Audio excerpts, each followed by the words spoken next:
मजदूर और बाबा साहब, एक अनकही दास्तान। प्रस्तावना: ये कहानी भारत के मजदूर वर्ग और बाबा साहब डॉक्टर भीमराव अंबेडकर की उस अनदेखी कड़ी पर आधारित है जिसने समाज में एक क्रांति को जन्म दिया।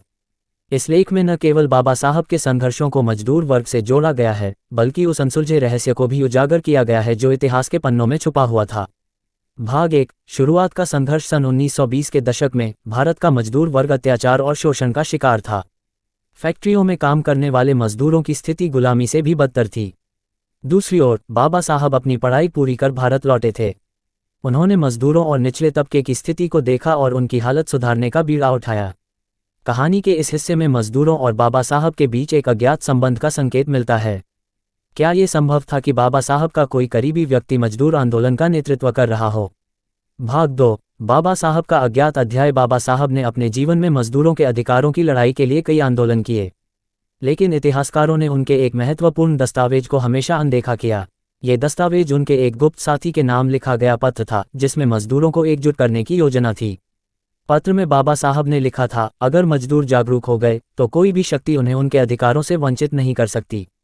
हमें उन्हें शिक्षित और संगठित करना होगा। भाग 3: मजदूरों का गुप्त संगठन। 1930 के दशक में भारत के कुछ हिस्सों में मजदूरों का एक गुप्त संगठन सक्रिय था। इस संगठन की पहचान कभी उजागर नहीं हुई, लेकिन इसे श्रम शक्ति संघ कहा जाता था। इतिहासकारों का मानना है कि बाबा साहब इस संगठन के पीछे की मुख्य ताकत थे। इस संगठन के कार्यकर्ता फैक्ट्रियों में काम करने वाले मजदूरों को जागरूक कर रहे थे।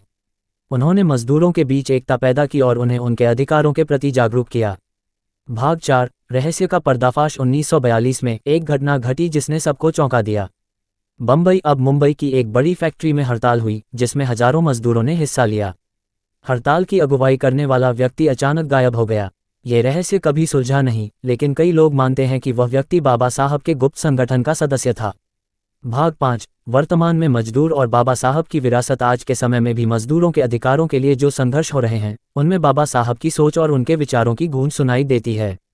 उनका संदेश था कि अगर समाज के सबसे कमजोर वर्ग को न्याय नहीं मिलेगा तो देश कभी तरक्की नहीं कर पाएगा।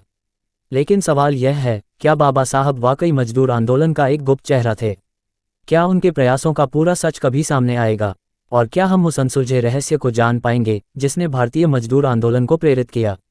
निष्कर्ष: मजदूरों और बाबा साहब के बीच का ये संबंध सिर्फ इतिहास का एक अध्याय नहीं है, बल्कि यह एक ऐसी कहानी है जो आज भी प्रासंगिक है। बाबा साहब का जीवन और मजदूरों का संघर्ष हमें सिखाता है कि बदलाव संभव है, लेकिन उसके लिए साहस और प्रतिबद्धता की आवश्यकता है। ये लेख न केवल इतिहास के उन पन्नों को खोलने का प्रयास है जो छुपे हुए थे, बल्कि यह आज के समाज को ये सोचने पर मजबूर करता है कि मजदूरों और बाबा साहब के योगदान को कभी भुलाया नहीं जा सकता। सूचना सिर्फ मान्यताओं और जानकारियों पर आधारित है। यहाँ ये बताना जरूरी है कि यह मेरा वीडियो किसी भी तरह की मान्यता, जानकारी की पुष्टि नहीं करता है।